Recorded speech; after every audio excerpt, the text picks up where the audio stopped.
Hello പ്രിയ പ്രേക്ഷകർ, എല്ലാവർക്കും YouTube solution Malayalam എന്ന ഈ ചാനലിലേക്ക് ഒരിക്കൽ കൂടി സ്വാഗതം. ഇന്നത്തെ വിഷയം, നിങ്ങൾക്ക് എല്ലാവർക്കും ഇങ്ങനെ ഒരു മെയിൽ വന്നിട്ടുണ്ടാകും. ഈ കാണുന്ന പോലെ ഒരു മെയിൽ, അത് മെയിലായിട്ടായിരിക്കും വന്നിട്ടുണ്ടാവുക.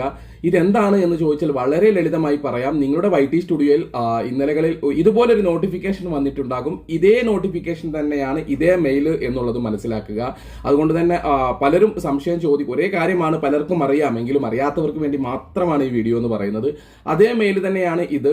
അത് യൂട്യൂബ് രണ്ട് തരത്തിൽ അയച്ചു എന്ന് മാത്രമേ ഉള്ളൂ. ഒന്ന് നിങ്ങളുടെ മെയിലിലേക്ക് അയക്കുന്നു, മറ്റൊന്ന് നിങ്ങൾക്ക് YT സ്റ്റുഡിയോയിൽ നോട്ടിഫിക്കേഷനായി അയക്കുന്നു എന്ന് മാത്രമേ ഉള്ളൂ.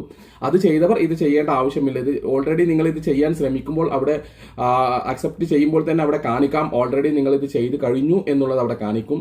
അപ്പോൾ പ്രിയപ്പെട്ടവരെ, അത് മനസ്സിലാക്കുക. ഇത് രണ്ടും ഒന്നാണ്. ഇതിലെ ഒന്നുകിൽ നിങ്ങൾക്ക് ഇത് YT സ്റ്റുഡിയോയിൽ പോയി അക്സെപ്റ്റ് ചെയ്യാം. അതല്ല എന്നുണ്ടെങ്കിൽ നിങ്ങൾക്ക് വന്ന മെയിലിൽ നിന്ന് ഇത് അക്സെപ്റ്റ് ചെയ്യാം. ഇങ്ങനെ രണ്ട് ഓപ്ഷൻ ഉണ്ട്. ഇത് ഇത്രയും സീരിയസ് ആയിട്ടുള്ള ഒരു കാര്യമായതുകൊണ്ടാണ്. എന്താണ് ഇത് എന്ന് അറിയാത്തവർക്ക് വേണ്ടി മാത്രം വളരെ ലളിതമായിട്ടൊന്ന് പറയാം.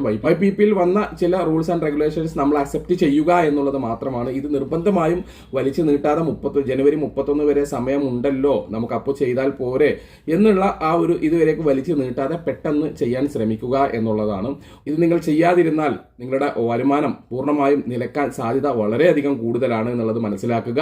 അപ്പോൾ YT സ്റ്റുഡിയോയിൽ ആ ഒരു നോട്ടിഫിക്കേഷൻ ശ്രദ്ധിക്കാത്തവർ, അഥവാ ശ്രദ്ധിച്ചിട്ട് അത് അവിടെ ഇൻഡു മാർക്കിൽ ടച്ച് ചെയ്തുകൊണ്ട് അത് മായ്ച്ച് കളഞ്ഞവർക്കൊക്കെ ഇനി വേണമെങ്കിൽ നിങ്ങൾക്ക് ഇമെയിലിൽ ചെന്നുകൊണ്ട് ഇത് അക്സെപ്റ്റ് ചെയ്യാവുന്നതാണ്. അതുകൊണ്ടാണ് ഇത് വളരെ സീരിയസ് ആയിട്ടുള്ള ഒരു മാറ്റർ ആയതുകൊണ്ടാണ് യൂട്യൂബ് ഇങ്ങനെ രണ്ട് ഘട്ടം ഘട്ടമായിട്ട് അയച്ചത്.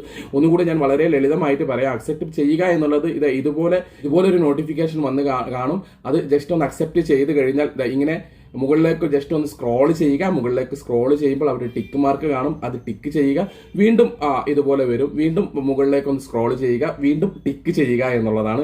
ഈ ടിക്ക് ചെയ്ത് കഴിഞ്ഞാൽ വീണ്ടും മുകളിലേക്ക് സ്ക്രോൾ ചെയ്യുമ്പോൾ നിങ്ങൾക്ക് ഫിനിഷ് എന്ന് പറഞ്ഞൊരു സംഭവം കാണാം. ഈ ഫിനിഷ് എന്നുള്ളത് ഞെക്കുന്നത് കൂടി ഈ പ്രോസസ് ഫിനിഷ് ആയി എന്നുള്ളതാണ്.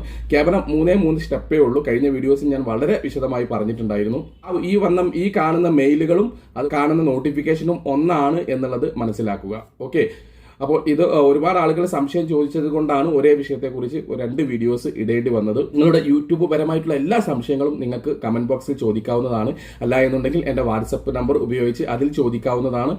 യൂട്യൂബ് റിലേറ്റഡ് ആയിട്ടുള്ള എല്ലാവിധ വർക്കുകളും നമ്മൾ ഇവിടുന്ന് ചെയ്തു കൊടുക്കുന്നുണ്ട്. താല്പര്യമുള്ളവർക്ക് ബന്ധപ്പെടാം. പ്രിയപ്പെട്ടവരെ, നിങ്ങൾക്ക് ഉപകാരം എന്ന് തോന്നുന്ന മറ്റൊരു വീഡിയോസുമായി ഞാൻ വീണ്ടും വരാം. അതുവരേക്കും ബൈ.